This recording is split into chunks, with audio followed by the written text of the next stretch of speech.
Hey guys, today we are learning how to work up to a handstand, and I think we're just gonna get right into the video.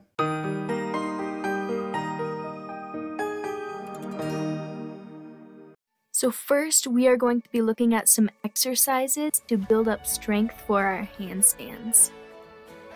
So I am taking a resistance band, stepping in the middle of it, and then I am going to be bringing my hands from down by my hips all the way up to next to my ears while keeping my arms straight the entire time.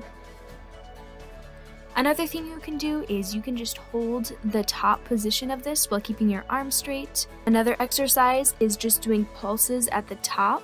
On this one, we're really focusing on trying to make sure there is as little of a gap as possible in between our arms and our ears. So really try to squeeze your arms into your ears.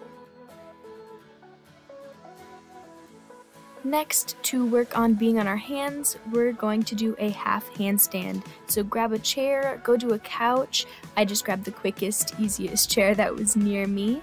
Then you are going to put your hands about a foot or two away from it, and then just go ahead and put your feet on the chair. So here, we want our body to be in a 90-degree angle, so my feet here could have been a little bit higher. So if you have something higher than this, that would be great.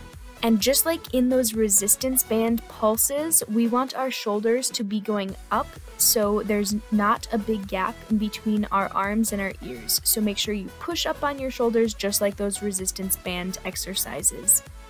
On a side note, if you ever want to work on handstand push-ups, this is also a great way to work up to those.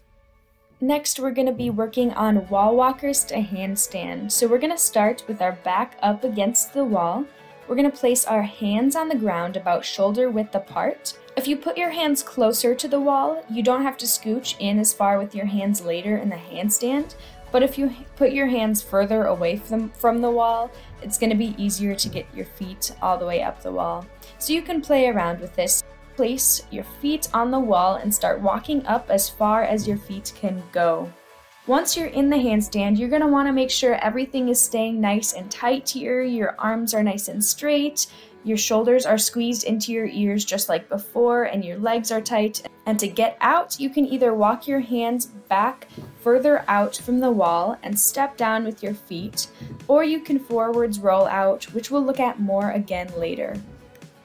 Before we just start kicking up to handstands, we have to learn how to enter a handstand. So we're going to do Teeter Totters. So start in a lunge position. Your good leg or your dominant leg should be in front, with your front leg slightly bent and your back leg straight. And again, we want to make sure our arms are staying tight up against our ears this entire time. Then lean forward, lifting your back leg off of the ground. Slowly lower your upper body while lifting your back leg until your body is in a straight line horizontal to the ground. This is a letter T pose. If you don't get all the way horizontal here, don't worry. Just go as far as you can while keeping your body straight, your back flat, and your arms next to your ears. Now we are going to touch the ground at the bottom to do a full teeter totter. So do the same thing as before with the letter T, but once we get horizontal, instead of stopping, keep bringing your hands further down until you touch the ground and then come back up. Try and keep your body in as straight of a line as possible during this one.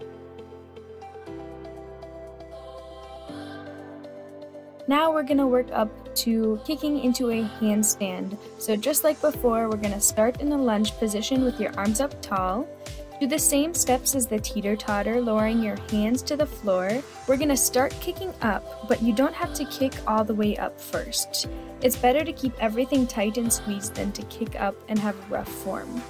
So start lifting your legs off the ground while keeping them separate from each other at first. In other words, your bottom foot should be staying pretty close to the ground, but it should still be lifting off of the ground slightly.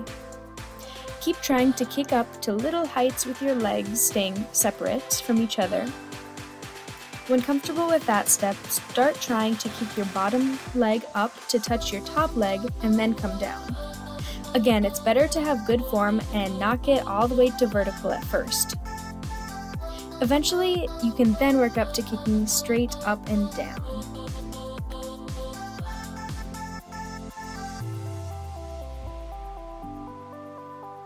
Now that we know how to kick up to a handstand, we can practice being upside down by doing wall handstands. So start facing towards the wall and go into a lunge position with your arms up tall again. Kick into a handstand just like we learned.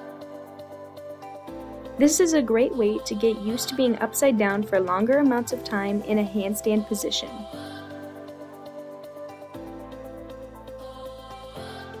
Now we're going to learn how to fall out of a handstand because landing flat on your back is not preferable. So if you aren't comfortable with forwards rolling out of a handstand right away, you can just start by doing a forwards roll alone. So start by tucking your chin into your chest or looking at your belly button. At gymnastics while coaching, we call these the pizza hands because when we're standing upright, it looks like you are carrying 2 pizzas. So put your pizza hands on the floor, tuck your chin into your chest, and kick your feet over to do a forwards roll, keeping your back round the entire time. You can also work on keeping your back round and your chin tucked by doing these rock and rolls.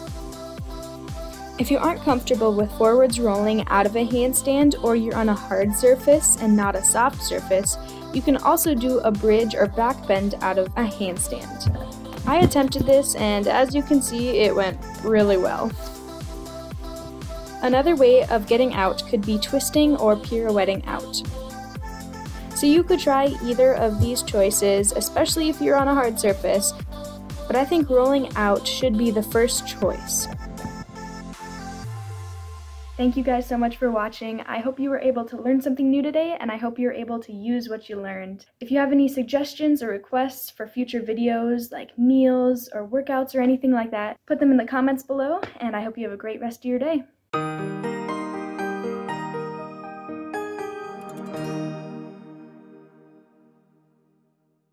I hope you were able to learn something new, and I hope you're able to learn what you... Thank you so much, you guys.